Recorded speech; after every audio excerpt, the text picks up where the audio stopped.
মহান আল্লাহর অশেষ মেহেরবানি যে আল্লাহ আমাকে আপনাকে মাহে রমজানের ২৯তম দিনে তার হুকুম ফজরের ২ রাকাত ফরজ নামাজ মসজিদে এসে জামাতের সহিত আদায় করার তৌফিক দান করলেন।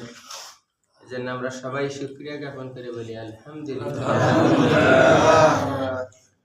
আমাদের আজকের আলোচনার বিষয় আই লাভ ইউ। কি বিষয়? I love you. I love you বলতে আমরা কি বুঝি, আর কোরআন আর হাদিসে আই লাভ ইউ কোথায় আছে সেটা আমরা জানার চেষ্টা করব।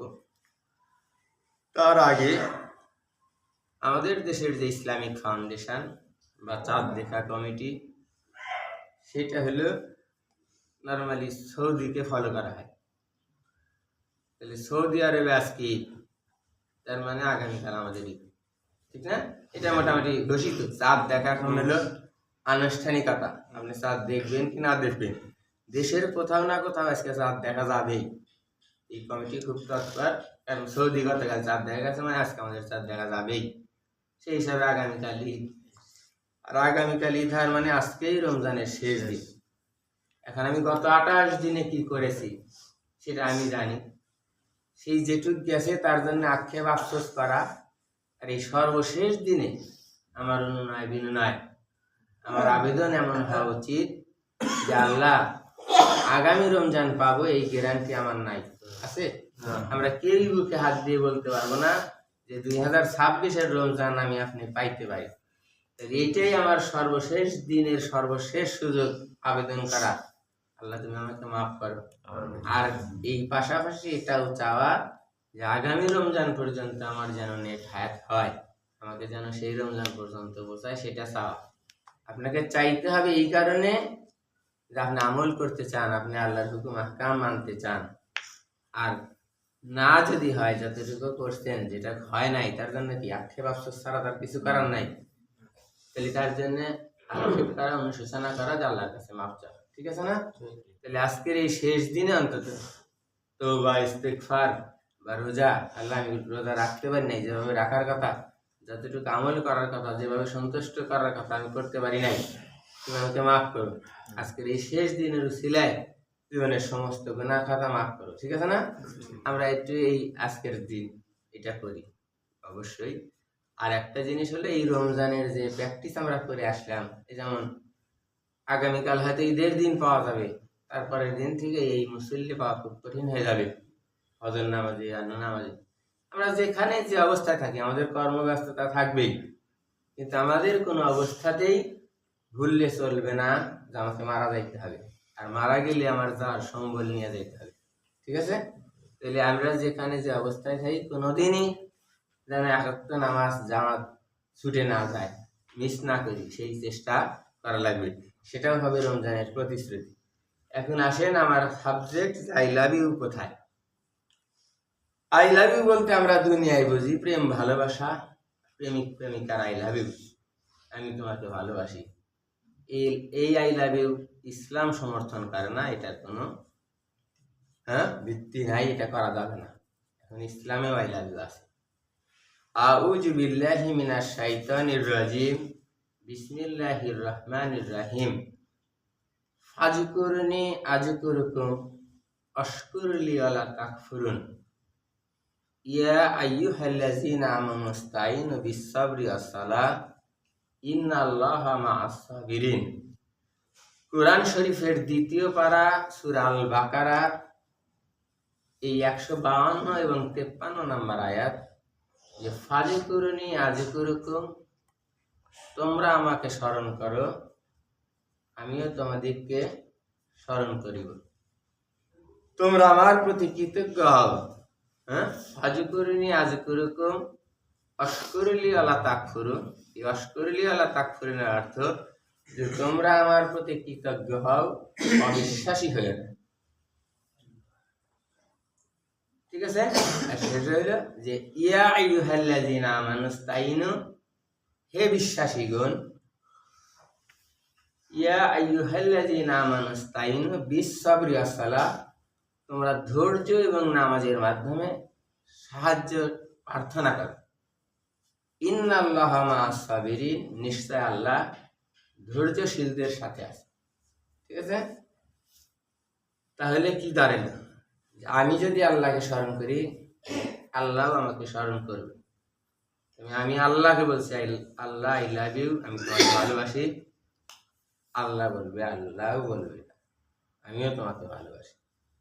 এখন এই আই লাভ ইউ বলা, আল্লাহকে ভালোবাসি বলা, সেটা কিভাবে? আল্লাহকে তো দেখা যাচ্ছে না। দুনিয়ায় যাকে আপনি আই লাভ ইউ বলতেছেন সেটা দৃশ্যমান। আই লাভ ইউ বলবে, তার উত্তরে সেও বলবে আই লাভ ইউ টু, যদি ভালোবাসি, নাকি? আর এখন আল্লাহ কিভাবে বুঝবে আমি যে আল্লাহকে ভালোবাসি? সেই আল্লাহকে ভালোবাসাটা কোথায় পাবে?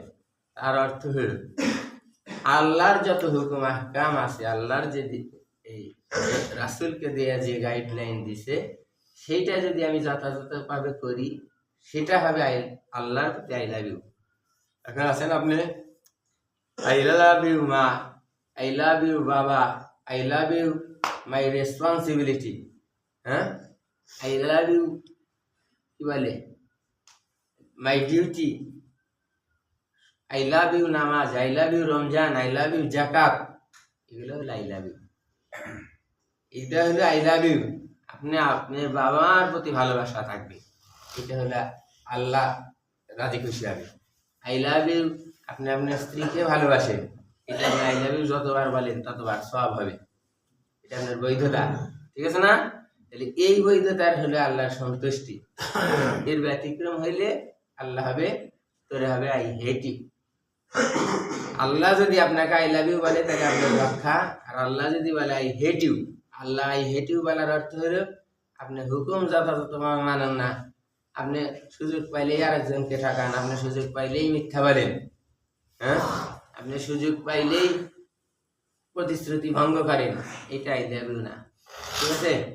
তাহলে সহজভাবে কথা হলো যে আমার আল্লাহর যে হুকুম আহকাম আমার কাছে জ্ঞান বুদ্ধির যেটা আছে, সেটা অক্ষরে অক্ষরে পালন করা লাগবে।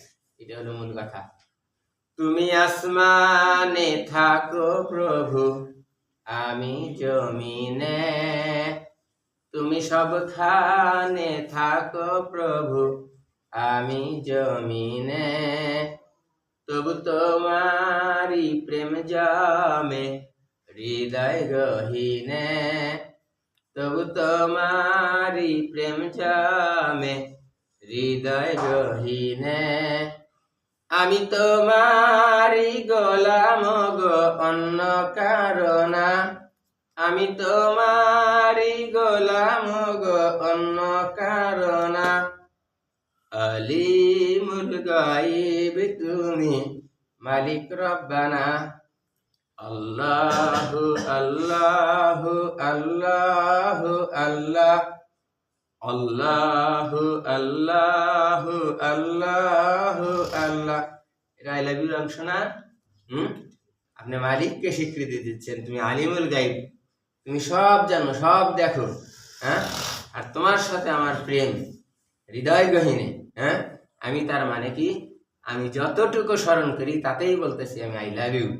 আমি যতটুকু স্মরণ করি আল্লাহ আমাকে ততটুকুই স্মরণ করবে। আর এই প্র্যাকটিস, এই আই লাভ ইউ করাটা তখনই সহজ হবে যখন আপনি ধৈর্য এবং নামাজের মধ্যে থাকবেন। ধৈর্য এবং নামাজের মাধ্যমে আল্লাহর এই সাহায্য প্রার্থনা করা লাগবে। একমাত্র ধৈর্যশীলদের সাথেই আছে। আর ধৈর্যশীল বলে তাদের যে যে অবস্থায় আছে সে আল্লাহর উপর সন্তুষ্ট, আল্লাহর উপর রাজি খুশি। আল্লাহ আমার জন্য এটা ফয়সালা করছে, আমার আক্ষেপ আফসোসের কিছু নাই, আমার হতাশ হওয়ার কিছু নাই। ঠিক আছে না? আল্লাহ পাক আমাকে আপনাকে বেশি বেশি আল্লাহকে স্মরণ করা, আর আল্লাহও যাতে আমাকে স্মরণ করে, মানে সেটা আল্লাহ স্মরণ করবে তার প্রমাণ হলো আমি যত স্মরণ করব আল্লাহ ঠিক ততটুকুই আমাকে স্মরণ করবে। আর আমার স্মরণ করা লাগবে আমার স্বার্থে, আমার প্রয়োজনে। আল্লাহ পাক আল্লাহর হুকুম আহকাম মানার মাধ্যমে, আল্লাহকে বেশি স্মরণ করার মাধ্যমে দুনিয়া এবং আখিরাতে কামিয়াবি লাভ করা যায়। আল্লাহ সেই তৌফিক দান করুক। এই যে পুরা মাস ব্যাপী প্রতিদিনই 10-12 মিনিট কথা বলছি, কেউ হয়তো বিরক্ত হয়েছেন, ভুলভাল দিয়ে একটা কথা হয়ে থাকলে আল্লাহ মাফ করুক। ঠিক আছে? তারপরে আমাদের এই যে শুক্রবারে প্রোগ্রাম করি, কম বেশি কথা একটু হবে। যাই হোক, যতটুকু বলছি, একটা দিনও একটা কথাও যদি কোনো কারণে আপনার ভালো লেগে থাকে, মানার মতো মনে হয়, সেটাও হইতে পারে আপনার মুক্তির জন্য অনেক বড় একটা উসিলা। ঠিক আছে, আল্লাহ পাক কবুল করুক। আর আজকের ইফতারের চিন্তা নাই, ঠিক আছে না? ও সরি, আজকের ইফতার হবে মরহুম মতি কাকার বড় ছেলে, আমাদের মরহুম মুকুল ভাই, তার ওয়াইফ, সেই ভাবি আয়োজন করবে। মানে এখানেও দেন কথায় কথা আসে যে মতি কাকাও নাই, কোনো ভাই, তার ছেলেও নাই, আমার মুকুল ভাইও মারা গেছে, কিন্তু ভাবির আমার এখানে ইফতারের আয়োজন করার উদ্দেশ্য কি? মুকুল ভাই হলো এই গ্রামের সন্তান, এই বাড়ির, হ্যাঁ, এটা হলো আপনের জায়গা থেকে দোয়া দরকার। তাহলে আমার আপনার উচিত হলো ইফতারে অংশগ্রহণ করা, এই আমার এই মরহুম বড় ভাইটার জন্য দোয়া করা। ঠিক আছে না? সবাই ইনশাল্লাহ ইফতারে শরীক হয়ে আল্লাহ যেন কবুল করে, আমিন। আর সবাই